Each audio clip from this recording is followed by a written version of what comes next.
Bab 308. Perubahan Klutang. Kingston Jiang bertanya, ada apa? Moran menjelaskan, bos, ini masalahnya. Jaringan intelijen bawah tanah ini dibuat oleh bos hantu. Hubungan antara jaringan intelijen bawah tanah itu rumit dan melibatkan semua lapisan masyarakat. Di dunia bawah tanah Jiangzhong telah beredar berita bahwa semua intelijen dapat ditukar dengan uang dengan bos hantu, sehingga bos hantu telah lama diperhatikan oleh departemen terkait. Jaringan intelijen bawah tanah ini ilegal, dan telah melakukan banyak transaksi ilegal. Departemen terkait ingin menangkap mereka semua. Jadi selama bertahun-tahun, banyak agen yang menyamar. Sekarang tidak tahu siapa agen yang menyamar. Itu sebabnya mereka menangkap semua orang yang ditinggalkan oleh bos hantu dan menginterogasi mereka satu persatu. Moran mengatakan masalah itu dengan singkat. Saat dia berkata, dia menunjuk ke seorang pria terikat di depannya.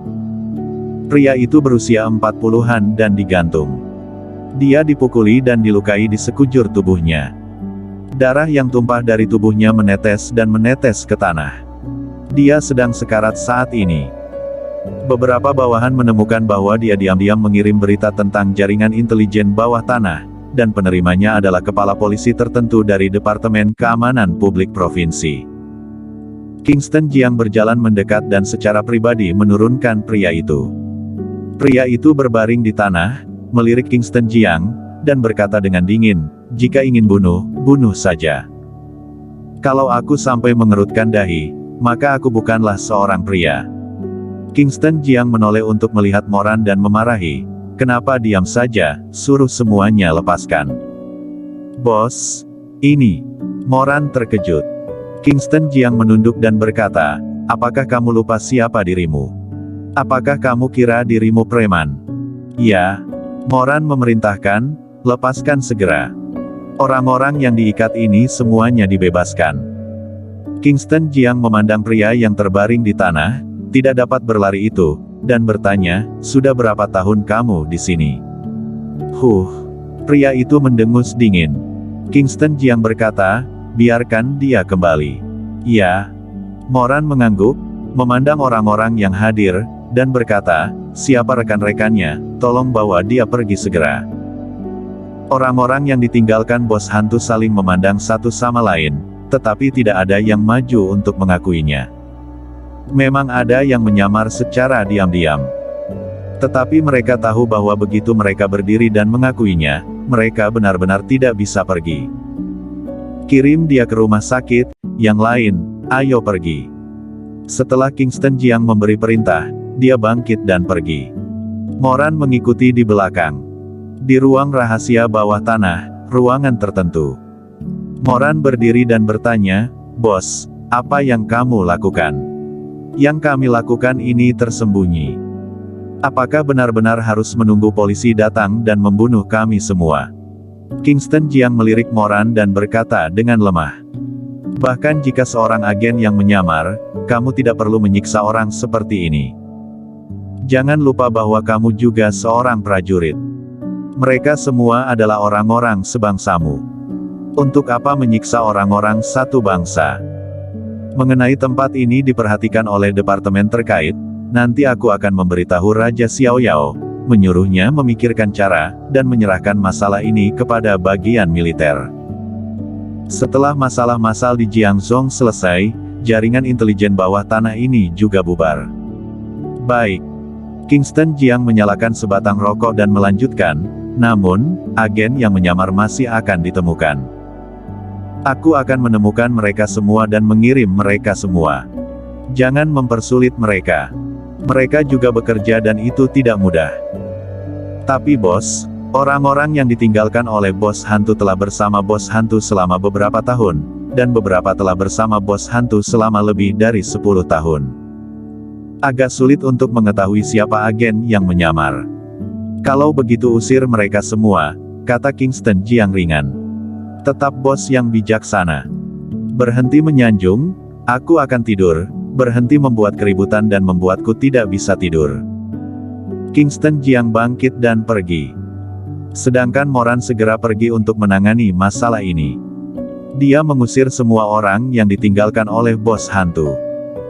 Pada saat ini, semua orang dalam jaringan intelijen bawah tanah ini adalah tentara-tentara naga hitam yang dibawa kembali oleh Kingston Jiang dari Belantara Selatan, dan jaringan intelijen bawah tanah ini telah sepenuhnya dikendalikan olehnya. Hal-hal ini dengan cepat mencapai telinga bos hantu. Fang Yongji melihat bahwa jaringan intelijen bawah tanahnya, yang telah dia kerjakan dengan sangat keras selama beberapa dekade, sepenuhnya dikendalikan oleh Kingston Jiang, juga sangat tidak berdaya. Sejak hari ketika Kingston Jiang mengambil alih, dia telah memikirkannya, tetapi dia tidak menyangka bahwa hari ini akan datang begitu cepat. Malam berlalu dalam diam. Hari berikutnya, Kingston Jiang memerintahkan Moran untuk mengatur seseorang untuk membawanya kembali ke kota. Keluarga Tang. Klu Tang bangun pagi-pagi sekali. Kemarin dia pergi mencari naga hitam, tapi dia melihat naga hitam dan Kintiasu bermesraan, dia sangat sedih dan tertekan.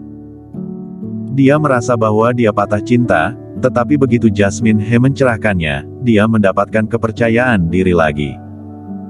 Karena itu, dia bangun pagi-pagi sekali, pergi berbelanja dan membeli banyak gaun. Mereka semua sangat terbuka, yang tidak berani dia pakai sebelumnya. Setelah Kingston Jiang kembali ke kota, waktu sudah menunjukkan pukul 10 pagi. Dia melewati sebuah toko bunga, membeli 99 bunga mawar, dan berjalan menuju komplek rumah keluarga Tang sambil memegang bunga mawar.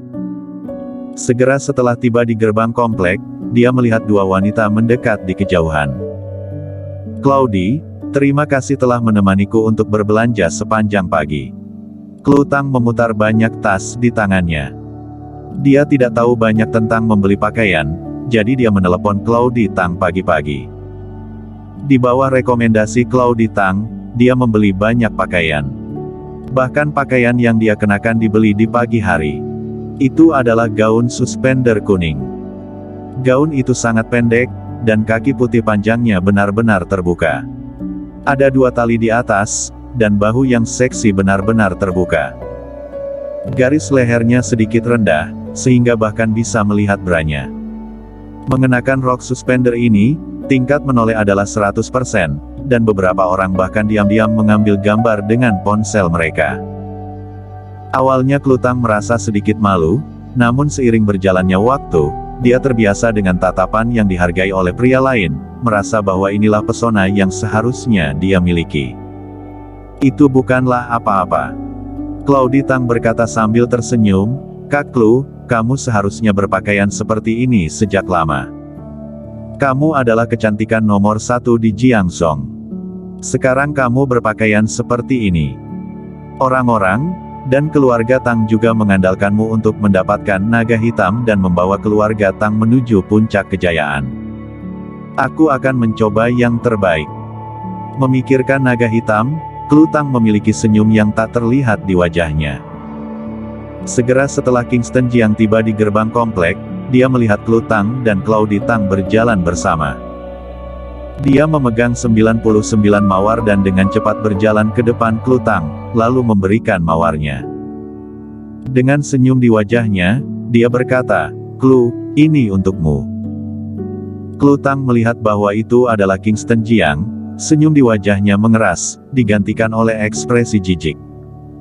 "Kingston, apa lagi yang kamu lakukan?"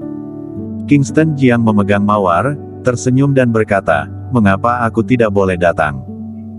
Kamu adalah istriku." Klu Tang berkata dengan lemah, "Dulu, tapi sekarang tidak lagi." "Kingston Jiang, jika kamu tidak setuju dengan perceraian, aku akan mengajukan gugatan cerai wajib ke pengadilan, dan kemudian kamu tidak bisa mendapatkan sepeser uang pun." Claudie Tang, yang berada di sebelahnya, juga mengutuk dengan jijik, "Kingston, kamu seorang sampah, kenapa masih datang ke sini?